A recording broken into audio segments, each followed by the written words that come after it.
marka waad dareemi kartaa fursadaha meesha ka muuqda. soo dhawaada saaxiibayaal, ku soo dhawaada falaqayntii iyo wararkii ugu dambeeyay ee suuqa. haddii aan fiirno qiimayaasha BTC waxaan u jeednaa inay marayso $67,401 Ethereum ayadana inay marayso $1,920 BNB $663 XRP $123 Solana $76 ayay maraysaa. si guud marka waxaan u jeednaa in hoos u dhac uu jiro isbuuci hore iyo hadda markii la isku bardhigo. haddaan fiirno dhinaca indicatorka CoinMarketCap wuxuu sheegayaa 720. haddaan fiirno alternative asagana wuxuu sheegayaa 320 inuu maraayo. shalay wuxuu ahaa uu leeyahay 29, last week 34, last month wuxuu ku xirmay 47. marka indicatorkan ayaa saxan. indexkan aan qaadanaynaa. sidoo kale waxaan u jeednaa in haddaan tagno crypto bubbliska oo kale, haddaan tagno 1 hour-ka in xoogaa suuq soo yara kabanayo, daily-ga in xoogaa beerishku ku yara badan yahay, weekly-ga sidoo kale in beerishku ku yara badan yahay ayaan u jeednaa. haddaan fiirno monthly-ga coinanka in ay aad u dhaaqeen ilaa iyo inkastoo kuwa dhaaqay yar yihiin, laakiin coinankan home iyo bill iyo FF-tan lit GTO iyo pit tel egon waxyaabaha dhan aad uga kaceen. marka yearliga haddaan fiirino waxaan u jeednaa in suuqu badankiisa dhow yahay -55, -80, maaragtay qaaraa 100 ku dhow. marka waad dareemi kartaa fursadaha meesha ka muuqda. market cap haddaan fiirino waxaan u jeednaa in maaragtay 100 ilaa iyo 200, 100 ilaa iyo 100 kusoo celino market capka. BTC u weyn, marka mar walba coinka u weyn ayaa u feero weynahaya lacagta u badan ku jirto, taas waa inaad ogaataa. sidoo kale haddii aan fiirino dhinaca CoinGlass quarterlyda marka haddaan fiirino waxaan u jeednaa quarter 1ka 2026 ayaan ka hadlaynaa. quarter 1ka inuu ku xirmay 22.2%, quarter 2ga 1.26% ayaan u jeednaa.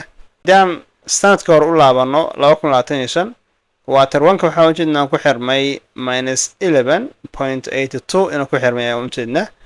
sidoo kale quarter 2ga ku xirmay 29.74 ayaan u jeednaa.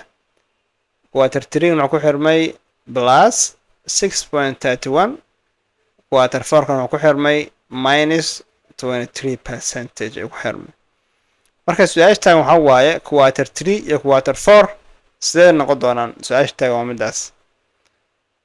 sidoo kale haddaan u fiirino caadiyan inta badan haddaan fiirino sanadaha xoogooda, haddaan isbarbardhig inta ka sameyno quarter 3 oo kale dhaaq fiican buu suuqa sameeyaa saa u jeedid.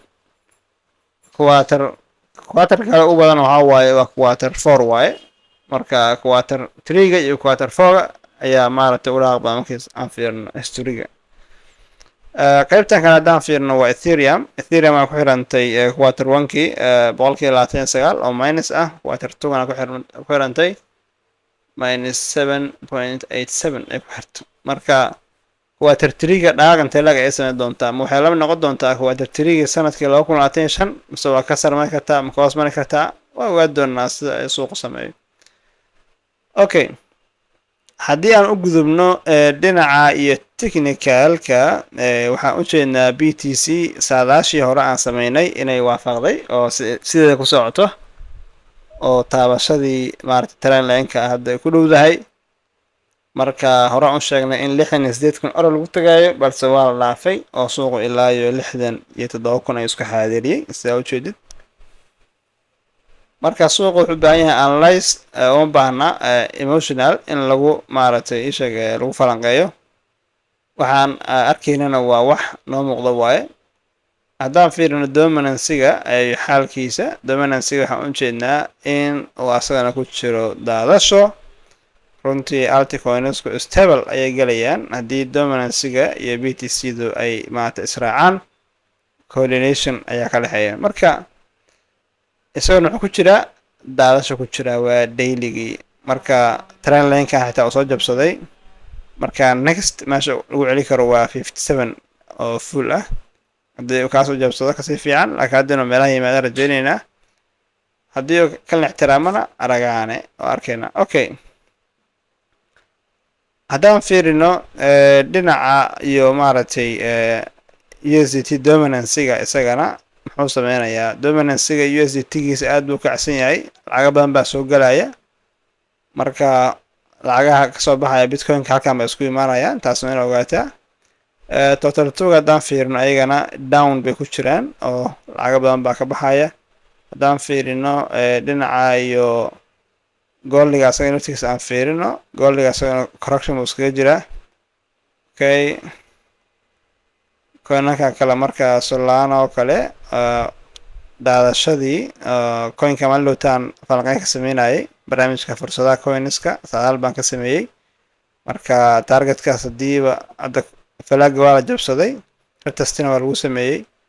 Marka haddii supportkaas la ixtiraamayo is good, haddaan ixtiraamaynin waxaan arkaynaa in suuqu daadasho badan ay u dhiman tahay oo waxaa suuq la isku dari doono.